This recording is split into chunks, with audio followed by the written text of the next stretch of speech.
kívánok, kedves hölgyeim és uraim! Nagyon örülök, hogy ennyien eljöttek ma Purim napján. Tudják, Purim a zsidó ünnepek legvidámabbika. Körülményeit gondolom sokan ismerik már, én azért fölvázolnám néhány mondatban. Történetünk az időszámításunk előtti 4. évszázadra nyúlik vissza. Ekkor Ahasvérus, a perzsa király, a zsidó Esztert emeli maga mellé a trónra királynénak. Egyedül Hámán, a mindenre elszánt miniszter áll a királyi pár boldogsága elé. Gonosz tervet eszel ki, melynek célja a zsidó nép kiirtása. A mészárlást Ádár 14-ére tűzi ki sorshúzás alapján.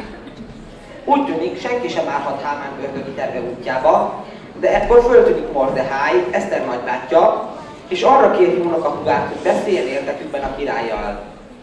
Eszter tisztában van a feladat veszélyeivel, hiszen Hámán teljhatalommal rendelkezik, mégis népe érdekében beszél Ahasvérussal. Eszter bátorságával megmenti a zsidókat, így Ádár 14-e vérrendezés helyett örömünknek lesz. Ez a történet.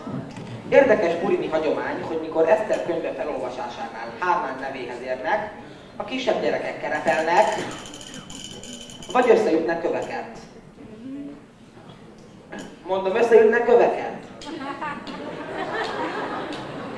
Kedves hagyomány, hogy az idősebbek ilyenkor adnak nekik édességet.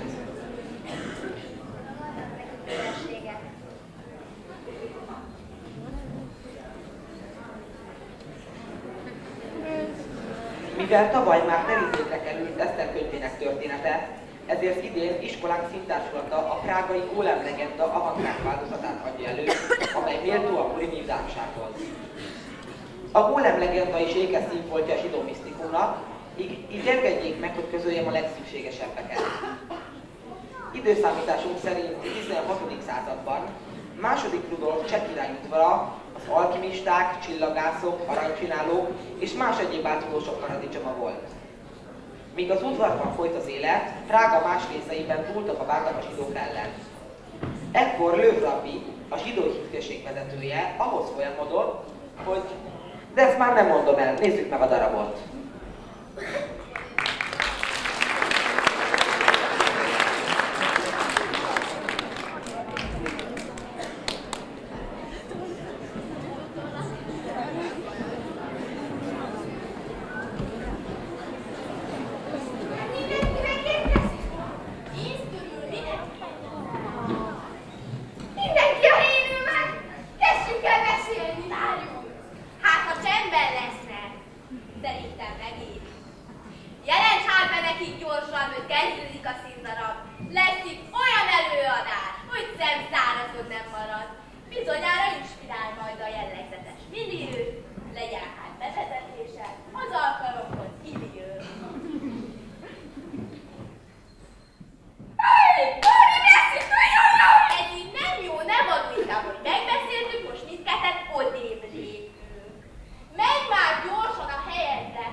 Arra várjuk a vendéget, szép, ünnepi este, hogy a majdani tudós rabbi, most, itt, megszülessen.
Madarai az egeknek, virágai a mezőknek, a nap, a hold és minden csillag áldást mond az érkezőnek.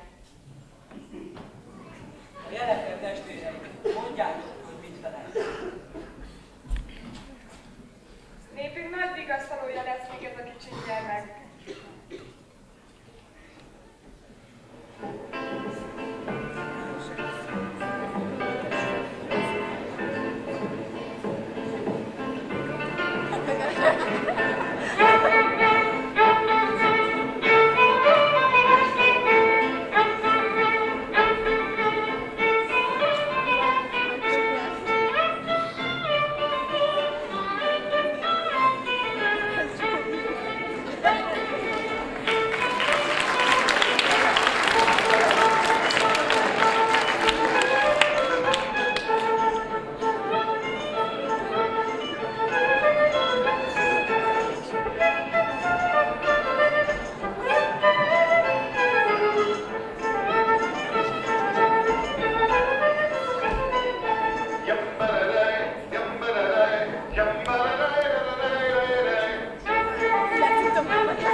Gyermekeket látok itt a kis Jeruzsalémre. A mesében a csecsemő ilyen gyorsan nő fel. Születésekor elkísért a sok égi jel, a nehéz kérdésekre is, mindre megfelel. Olvas Talmudot és Tórát, és nem nézi közben az órát. Tudományát általani társainak nem sajnálja. Ezért van a kicsik között a gettóban oly sok barátja. Mondd meg, mi az? Négyszögletes, belül még egy kocka, minden csúcsa élesebb, mint akármely lapocka. Kívül fehér, sárga belül, négyzet alul, s négyzet felül. Lehet-e ilyen dolognak pontos leírás? Ez egy nem létező tyúknak elrontott tojás. Kicsi fejben, így nagy agy, Jehuda, de okos vagy.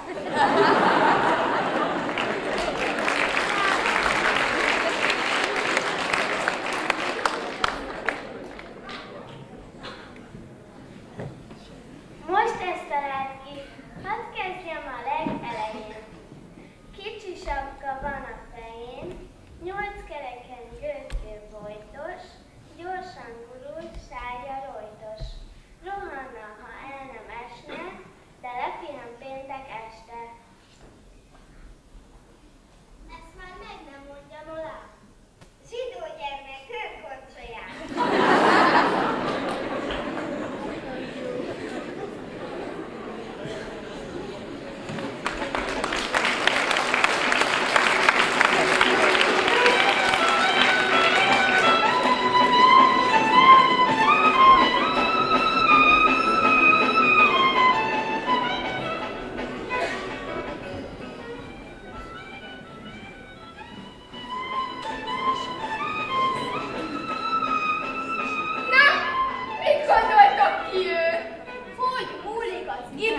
zsidók ellen ismét vérvádat emelnek. Sok lesz már az ilyesmi, egy érszőke benne.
Nem hiába kértük.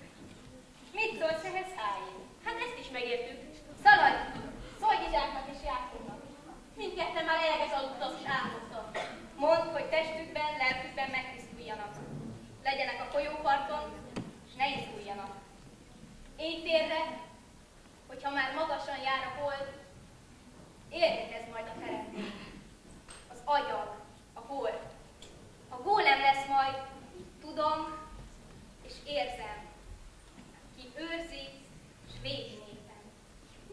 lesz már éjfél.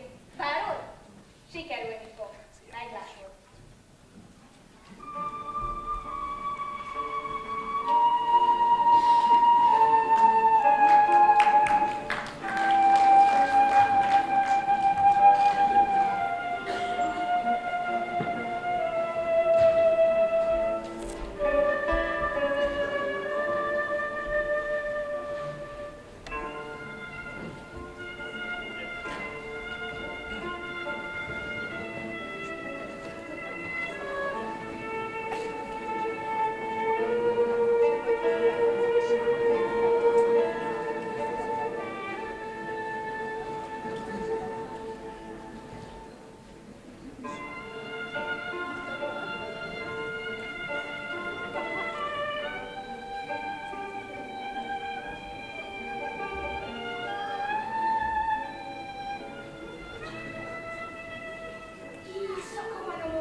Ezt az órát azért tartom a kezemben, hogy tudjam, mikor lesz éjfél.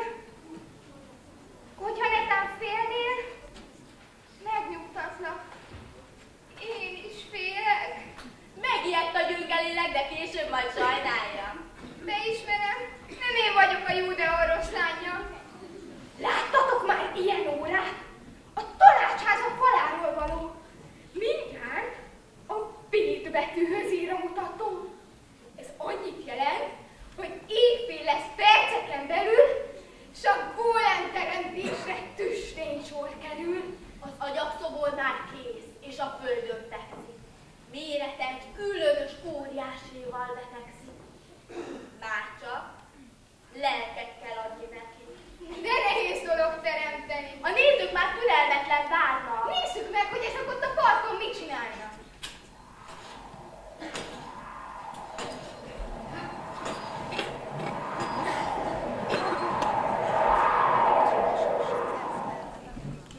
Éjfélre kész leszünk mindennel, mi kell.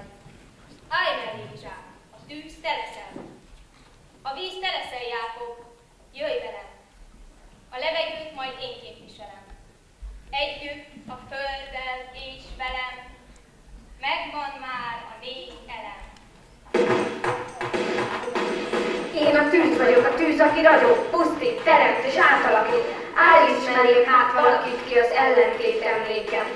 Felcsap a lány, kitör a vulkán, én vagyok a tenger, a víz, a hullám, a zuhatag, a patak, a folyó vagyok. Kavarog az örvény, sodornak a habok, felcsap a hullám, a partra, a kőre, felszáll a buborék a friss levegőre. Víz vagyok szürke, fekete, kék. Füst vagyok és illat, én vagyok az ég, vagyok a vihar, ha lecsap a villám, vagyok a füst, ha kitör a vulkán, falevél, szélben levegő, vagyok a tiszta levegő. Nézd a színeket, a vöröset, a zöldet, a kékszínű tengert, a fekete földet, érezd a tűzlángját, a víztiszta ízét. Füledbe súgom a varázsigét.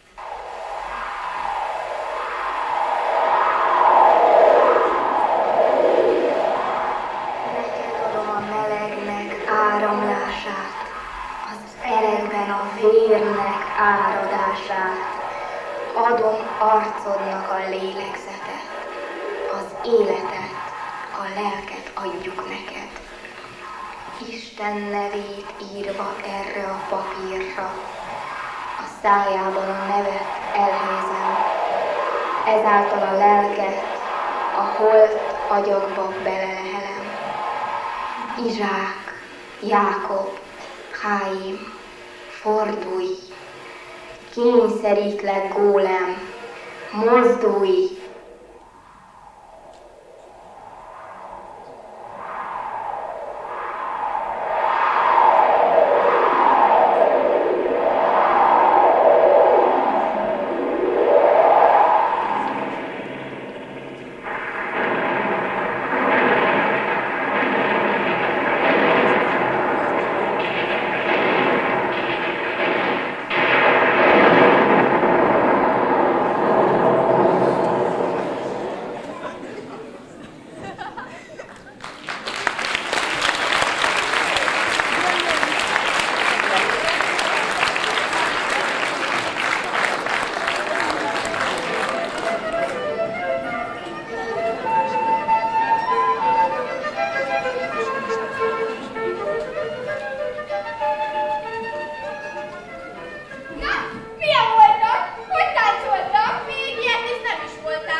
elmondom az utolsó fejleményt. Lővrabja gólemet szépen hazavitte, a felesége majd elájult, vagy legalább azt hitte. De nem vágjunk elébe az eseménynek. A rabbi elmondta a teremtőnek, ki tőle nyert alapot, hogy dolgozni kell 6 napon, és szombaton kell pihenni, amikor majd kiveszi a szájából a szent nevet. Így végzi be a hetet. 6 napon munkája lészen, hogy állandóan legelésen, mindig készenlétbe álljon, az utcákon úgy sétáljon. S ha éles szemével valahogy meglátja, hogy a gettó népét valaki bántja, ha ellenséget lát, kis sündörög laposan, azt kapja el, s verje meg jó alaposan. Különben hagyni kell őt a sarokban állni. A világért sem szabad profán célokra használni. Most éppen nyugszik, a rabbi elment, dolgait intézi, a gólem a sarokban áll, és a falat nézi. Az ilyen békés óra tiszta nyereség. De nézzük meg, mit csinál a kedves feleség.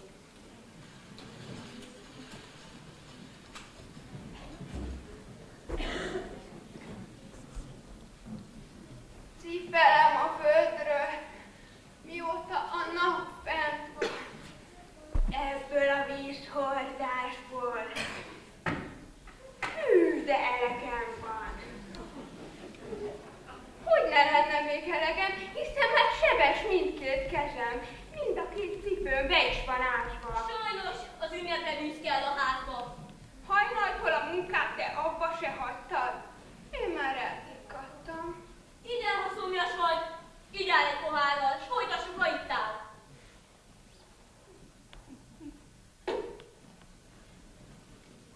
Ez a böhöm szobor meg csak egyfolytában áll. Pedig éppenséggel tudna segíteni. És még elfáradni se kellene neki. A rabbi azt mondta, hogy ne csináljunk ilyet. Nagy dolog! Netán a férjem cipelje a vizet. Én bizony felszólítom, segítsen. Hisz ráér. Az ünnepi vízhordás csöppet sem profán cél.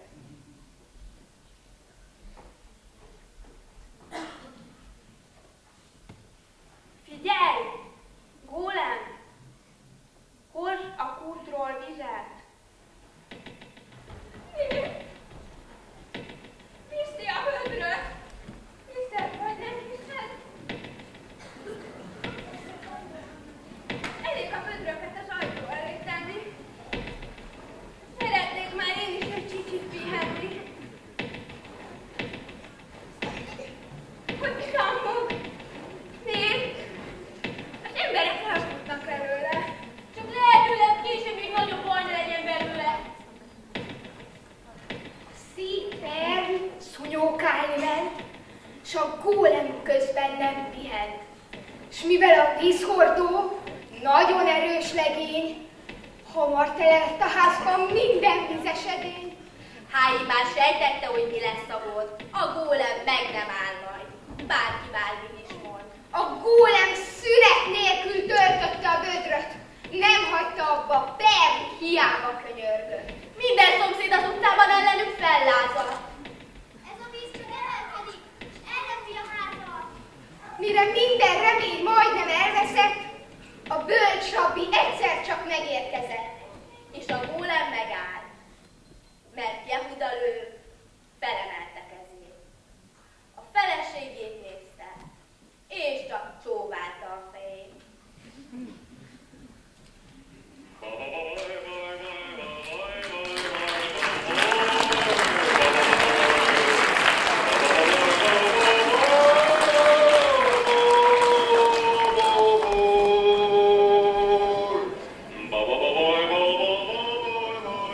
Végig azt figyeltünk, hogy a ház el ne ússzon, meg is feledkeztünk a gonosz Tadeuszról. Pedig ez mi tagadás, igen nagy hiba lenne. A vérben áll, és a zsidósnál nyakig merül lenne.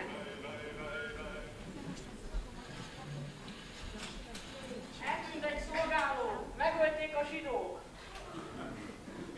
Akikről amúgy sem hallani semmi jó. Darabolták, átölütötték. Belésítették. Felbojdult mindenki, polgár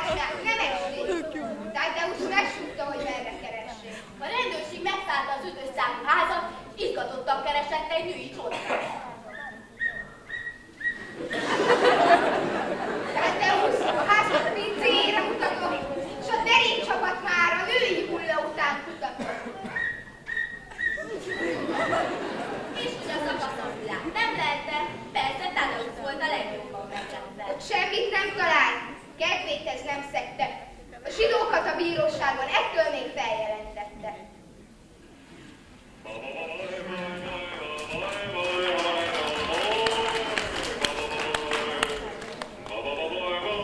Rabbi a kabalával már rég kinyomozta, hol van a lány, és a börtönből kihozta. És mivel tudta, hogy nyíltan de ilyesmit tenni nem lehet, éjszaka titokban érteküldötte a gólemet. Érte ment a gólem a legnagyobb titokba, és a börtönből a leányt kiszabadította.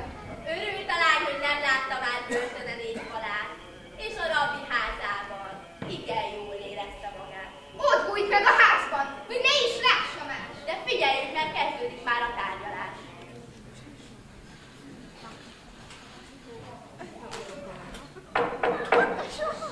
Az eltűnt szolgálóról azt mondják, hogy halott. Hallgassuk hát meg ez ügyben Tadeusz főpapot. Szólítom a fővádlót, mondja el, hogy mit látott. Tisztelt egybegyűltek! Láttam, amit láttam! Ezért a legmesszebb menőkig fenntartom a vádat! Felszólítom a vádlót, hogy bővebben beszéljen, s vágyját alátámasztandó bizonyítékkal éljen. Tudom, hogy a lányt a zsidók elrabolták. Vérét vették, és ezen kívül fel is darabolták. Bizonyítékomat mindjárt elő is veszem, de előbb még egy alázattól megáll az eszem. Jaj, szegény Eszter! Mit tettetek vele? Áruld már el, honnan tudod, hogy ez volt a neve? Onnan, hogy ő volt az, ki börtönbe zárta. Ostoba nőszemély! Ti akarod a számra!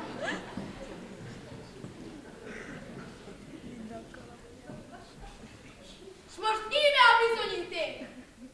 Az 5-ös számú házban, ruhácskáját a pincében sajnos megtaláltam. Ember az ilyesmit nem követi észre. Szegénynek a ruhája tele piros vérrel.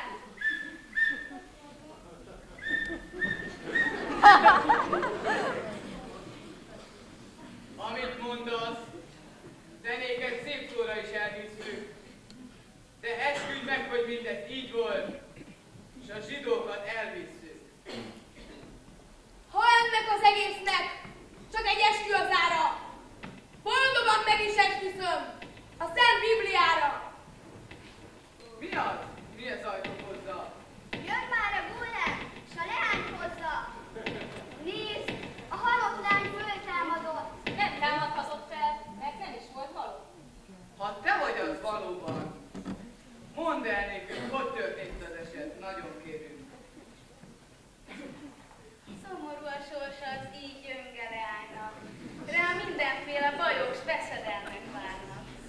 Nincs én nekem senki, apám, anyám, férjem. Tadeusz elrabolt, s nem volt, aki védjen. Bezárt a pincébe, hogy ott pusztuljak étlen. Azt hittem meghalok, pedig nincs semmi vétkem. És amikor már elszúnyad bennem minden remény, megjelent a pincében egy magas, erős legény.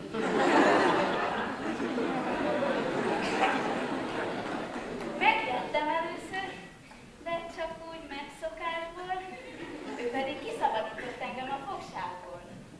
A rabbi a házába vitt, lelkembe béke költözött.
Gyere gyorsan, Rabbi, téged hívnak.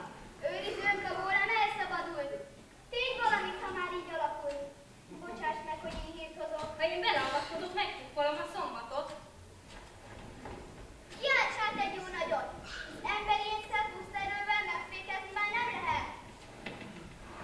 Dőlj, zúd és tombol! Hátrakat rombol, mint valami fergeted. Ha hagyod ki is mindjárt rombolmatok lesznek. Szólj rá, Rabbi! Kiálts! Gólem! Maradj vesztek!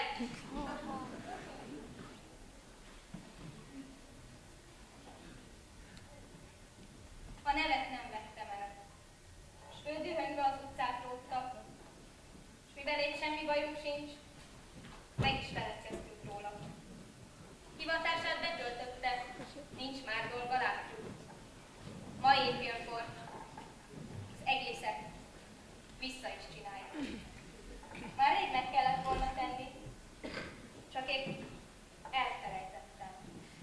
De, gyermesen, miért sírsz? Én közben megszerettem. Lélek nélkül csak volt anyag. Fekete föld, szürke anyag. Sírni egy váróért, micsoda különbség. Én talán más vagyok. Mondd, mi a különbség? Én megértem őt, Robin. Ez egy jó felelet. Mire megyünk, hogyha elvésztöztünk a szemben? Jól van, Háim. Úgy van, ahogy mondtad. De most készülj, mert nem sokára kimegy a szombat.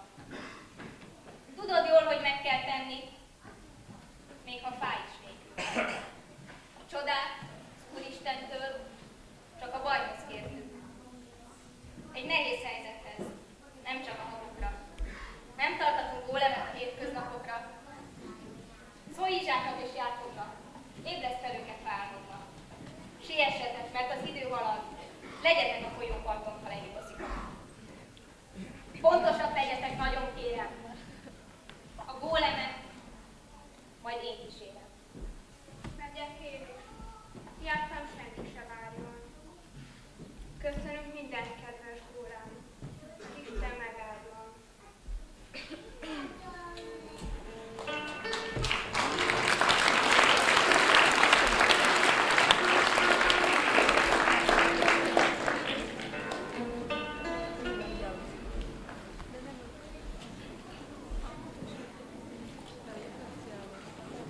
Ez megint az órával jön, nem is kell rászólni. Azt mondják, hogy éjfélkor a legjobb varázsolni. A varázslók és a gólem a folyóparton várnak. Visszafelé működik majd a régi varázslat. Egész idő alatt egy büdös szót se szólnak. Visszafelé lépnek, és hangtalan varázsolnak.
bánatba esni, hiszen ez csak azt jelenti,